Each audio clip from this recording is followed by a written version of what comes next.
Recession Watch. Astonishing new data revealed that'll tell you if we're headed for a recession or if we're already in one. I'm going to explain this to you in 3 simple, fast steps. Step number 1, we're going to go over the basics and start giving you some important facts. First, let's go over the definition of what a recession actually is. A recession is a period of temporary economic decline during which trade and industrial activity are reduced, generally identified by a fall in GDP in 2 successive quarters. So a recession is all about real GDP growth. I've got a chart starting at 1990 going all the way to 2018.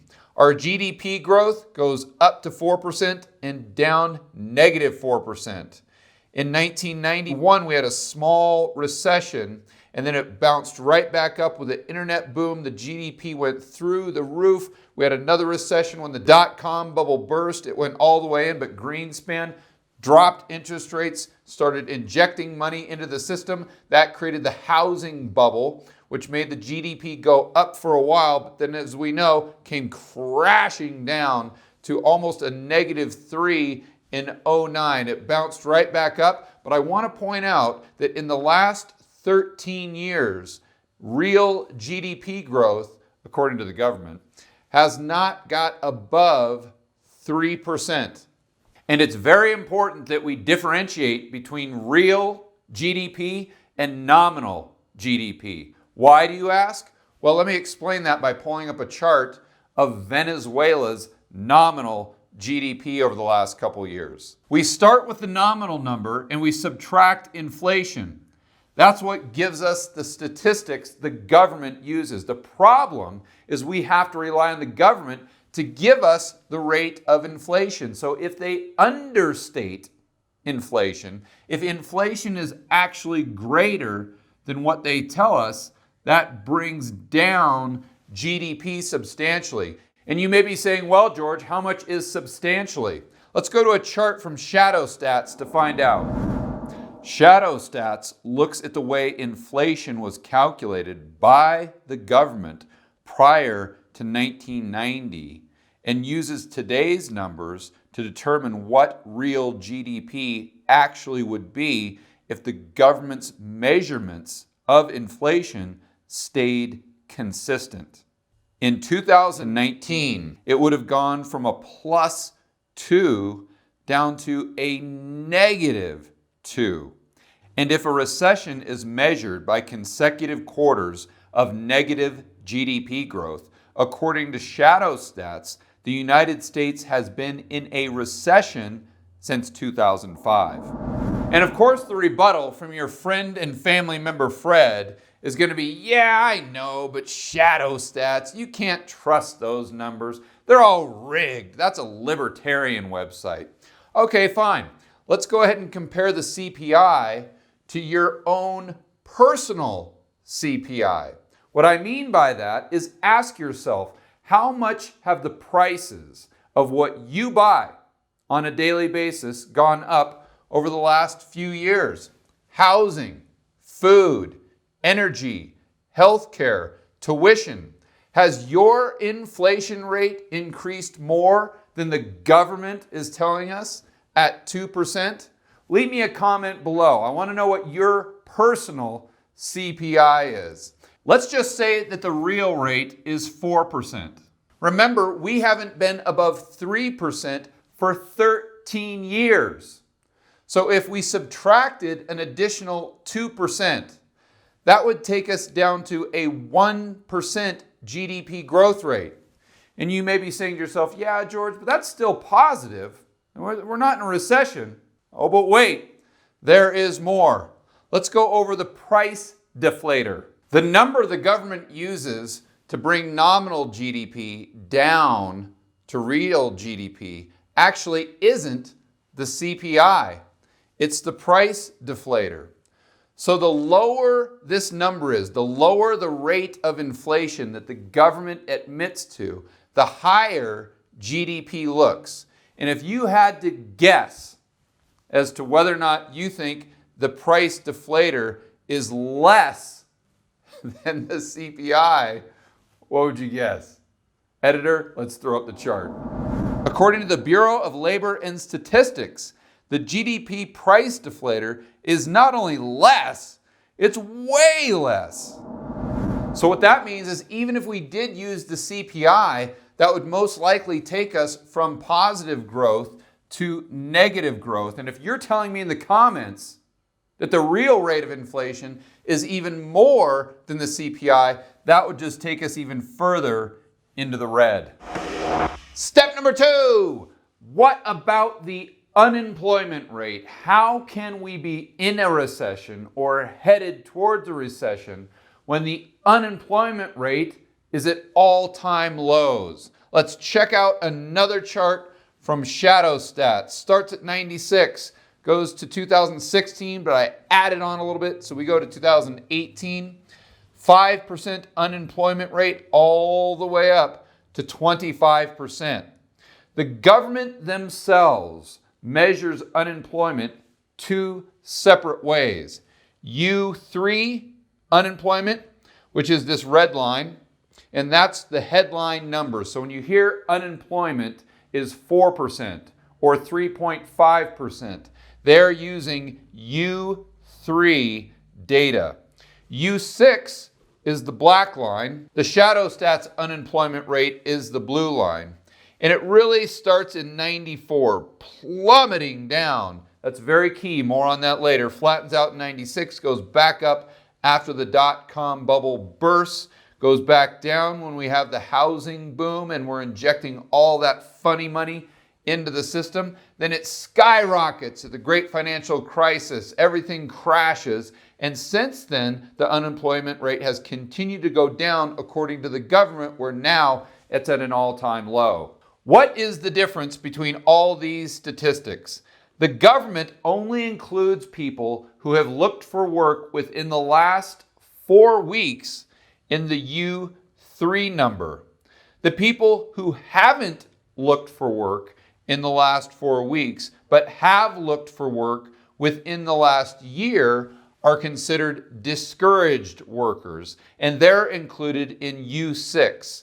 So the U6 measurement includes all the discouraged workers and the workers who have looked for work within the last 4 weeks. Where Shadow Stats takes it a step further, they include the unemployed people who haven't looked for work within the last year. So technically, if you include all the people that haven't looked for work within the last year, even by the government's own measurement, the unemployment rate would be at 7%. And if you include all the unemployed people that are in the United States, we'd be at 22%. But we need to unpack this quite a bit further. Editor, go ahead and throw up a chart of the unemployment rate, including 1994. The unemployment rate from the early 90s to 1995 plummeted by over 30%. So what happened there? Did we have a GDP boom? No. GDP from 94 to 95 actually went down. So what happened in 1994 to cause such a dramatic drop in unemployment? To find out more, let's go to the Shadow Stats website.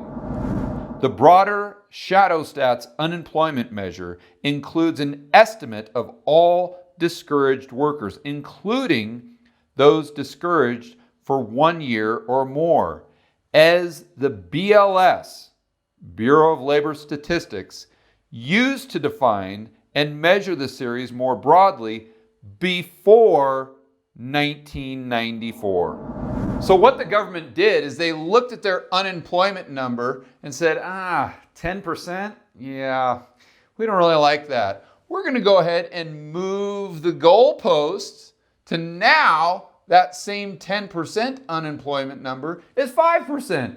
Look at that. Magic. The exact same thing they did with the CPI. So the next question becomes, does the additional data that we have at our disposal support this number, or this number. Editor, let's throw up the charts. Percentage of Americans under 18, in other words, kids, that are living in households that receive government assistance. In 2017, 51%. The percentage of U.S. population receiving food stamps, 12.2%. Percentage of Americans living in a household receiving government benefits. According to the U.S. Census Bureau, it's close to 50%. Based on that information, would you say our unemployment rate is at an all-time low? I don't think so. Step number 3, the deficit versus GDP. Let's assume for a moment that the government numbers are correct. I have a chart of the growth of GDP relative to the growth of the U.S. deficit, meaning how much more money the government is spending than they're taking in. This chart starts at 01, it goes to 2018, it goes from 500 billion up to 2 trillion. 04, 05, 06, it's where we want it to be. The GDP is growing at a faster rate than the deficit. But we hit the great financial crisis and it just goes crazy off the charts. The deficits go to well over $1.5 trillion. So you say, okay, George, well, that was in some desperate times. Yeah, okay. Fast forward to today, the deficits are still over $1 trillion. So what we can conclude is 100% plus of GDP growth can be attributed to government deficit spending. Let me explain this further. If you took the budget deficit and subtracted it from GDP growth, we would have negative GDP growth all throughout what is commonly referred to as the greatest expansion in U.S. history. Let's take it down to a household level. This is your friend and family member, Fred. He is unemployed, completely broke, but he's got $1 million credit card. So he goes out and buys a brand new Tesla truck, a mansion up on the hill. So he has all of this growth, just like GDP. But he's completely broke and he's borrowing against his future. He has no way of paying that back. Would we consider this growth or a big, big problem? And the pushback I always get from people like your friend and family member Fred is, well, the government can just invest. We can build more infrastructure. So even if we are in a recession right now, we can just grow our way out of it. It's all about government spending and investment. Well, let's take a look at that. Editor, let's throw up a pie chart of the U.S. expenditures. The federal budget in 2018 was broken down into 2 categories: mandatory spending and discretionary spending. The non-defense discretionary spending was $639 billion. And keep in mind, this is the budget, not what they spent. They had $1 trillion deficit. But for the moment, let's just assume that the government could spend all $639 billion on quote-unquote investment.